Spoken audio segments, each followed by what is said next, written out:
All right, Karen, let's talk about China a little bit, where we don't have a ton of news this week, but a few stories.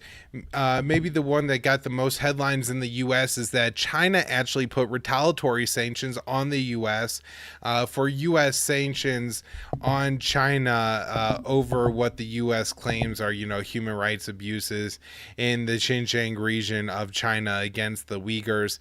And so I think they targeted this particular panel of U.S. I think they look into abuses against religious minorities and things like that. And so here the U.S. found sympathetic Muslims and is deciding to, sanction China over it, and China puts on retaliatory sanctions. I don't think, this is a big deal, but it could be something that China continues to do going forward, putting more and more sanctions on U.S. officials. Let's see. Also interesting, Connor. This from Dave DeCamp at antiwar.com. U.S. wants China visas for 18 officials to attend Olympics despite boycott. And so the U.S. initially said that we're going to have this great diplomat boycott of the games in China because of all the terrible things the Chinese do to their own people. And now they're going to send, sounds like about 60 in total, low to mid-level State Department officials to the China game. Now, I don't actually know if the Chinese are planning on granting these or not. My guess is that they will. China's foreign minister called the administration's boycott a farce because of this. And so, and it really is. It does expose it, as I initially said, that this was only a move for U.S. politics, that the U.S. really thought that China was this awful state. They wouldn't send their athletes, which are the main draw, right? The thing that makes the Olympics like popular and profitable is the fact that people watch it from all over the world. Well, if Americans aren't participating, less Americans will watch, but we're going to send the athletes, because if we don't send the athletes, then Americans will be mad that they have to wait 8 years instead of 4 years to watch and care about curling and bobsledding. So this story made me laugh, and whenever I read about this boycott farce, I always think of Caitlin Johnstone tweeted out around the time they announced this. She said, "How am I supposed to enjoy the Olympics without those sexy ass American diplomats?" right. And it's so funny because the Chinese foreign ministry spokesman you were just quoting, he also has a couple of lines in there that Dave quotes, where he says, one of the things he says is, out of political manipulation, and you staged this farce. And he goes, actually, an invitation was never extended, which I thought was a nice dig. And then he said, more along the lines of the sort of things you would hear from Ron Paul. And certainly you've talked about this before as well, that it's not really, as he says, it's not in accordance with international customary practice and the principle of reciprocity to politicize sports. And like he says, you're disrupting and attempting to disrupt and undermine the Winter Olympics. And of course, Ron Paul would always say that it's a good thing for these countries, especially in cases like, North and South Korea, they get together and come into the games under the same flag. These are different. You'd like to see these different countries that are supposed to be, at each other's throats. If the military-industrial complex had their way, actually get together and compete and have fun and represent each other in a non-violent sort of celebratory way. I mean, the sports is a good opportunity to kind of, ironically, it's a good opportunity for diplomacy, as long as it doesn't get sabotaged. But again, that's what the Americans are trying to do here. Yeah. So maybe some of the more concerning news when it comes to China. First up here is Japan agreed to pay the U.S. $9.2 billion over 5 years for the tens of thousands of American troops that are stationed in Japan. Of course, it seems that most of what those troops are doing is maybe acting as a tripwire or potential targets for a North Korean nuclear missile.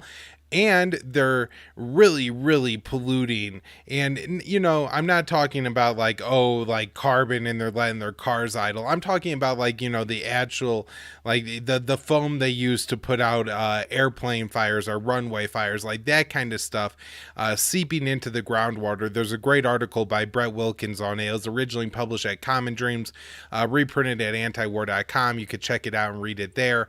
But here, this agreement, Dave says that this will be an increase of about $650 million. So it's not a substantial increase because, that is over 5 years, but it is some increase. My guess is that overall the U.S. is still paying out to Japan far more. And probably the reason why the U.S. is doing that is because they're constantly trying to increase, the Japanese involvement in their anti-China policy. This from Date to Camp report, U.S. Japan draw up military plans for Taiwan emergency.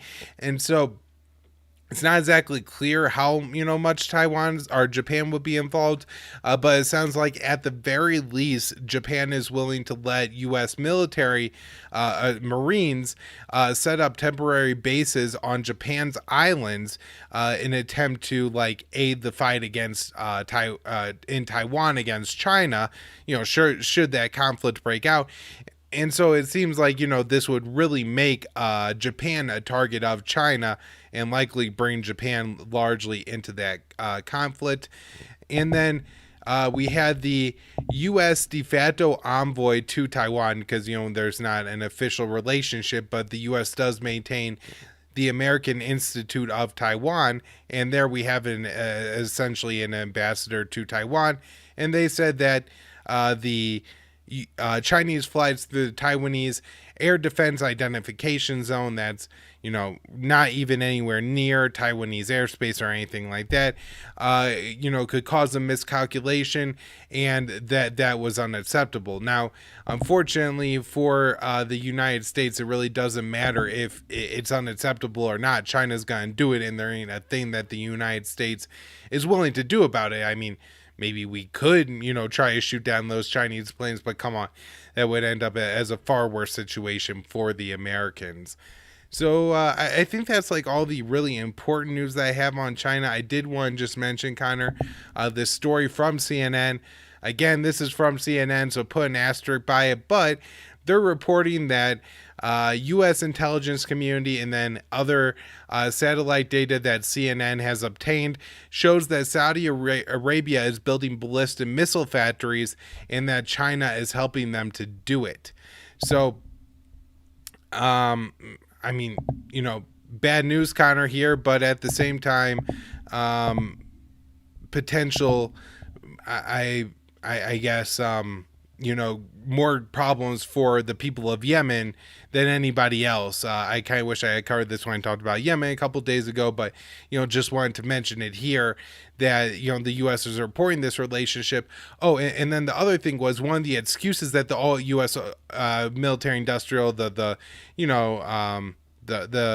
deep state comes up with on why we have to maintain and sell these weapons to Saudi Arabia, the UAE, etc., is that if we don't do it, the Chinese will, and we're still doing it, and look at how the Chinese are doing it anyways. So I don't know, Connor, anything on the China stuff? It's just more of an indication of the fact that, well, they're, like you said, it reminds me of that story that just came up with the UAE about how, we're not going to give you or we have to talk about security requirements if you're going to have the F-35s. We want to keep that technology away from the Chinese. I'm not sure why the Chinese would want a plane that doesn't work, that's, exorbitantly expensive, but that was another big sticking point, that but at the same time, I think China is, that's one of the reasons why China has a big interest in a stability in the region, because they're going to be doing more and more business with these different states, including Israel and Iran. So it's interesting. I think the U.S. has to figure out if they want to take that route or if they want to drive tensions. They seem to not be able to do much about all this. Even releasing the intelligence about Saudi Arabia, they're not really doing anything about it. It's sort of akin to what you said about, thankfully, what you said about the air defense identification zone. The reason I think that's one reason why I think that's relevant is, to your point, China's going to keep doing it, and there ain't a damn thing they can do about it. At the same time, previously the rhetoric was more falsified in the sense that they would come out and go, they're violating Taiwan's airspace, which was a total lie. I believe it's 12 nautical miles off of the island itself, under international law, and then above the territory of the island itself.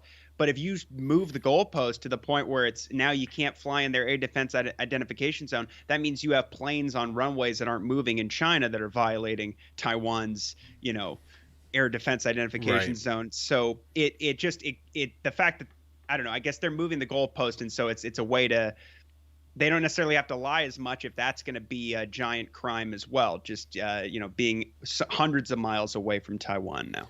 Yeah, and I guess I'll just say that the only thing that the U.S. could do about this is like make a deal with China where we stop carrying out provocative actions, maybe in the South China Sea, maybe stop giving Taiwan so many weapons, maybe cut diplomatic visits like Tammy Duckworth showing up in a military airplane on the runway, Tammy Duckworth, now she's like doesn't like resonate in any way as like a tough macho was in the military. This is a veteran, right? Like a Purple Heart wounded veteran, right? She's showing up in a military plane in Taiwan. I think she had a whole bunch of bad scenes with her, not military equipment, but still, these are the kinds of things that if the U.S. would cut down on, would probably cut down on the amount of flights that China is carrying out through the Taiwanese ADIZ. Connor,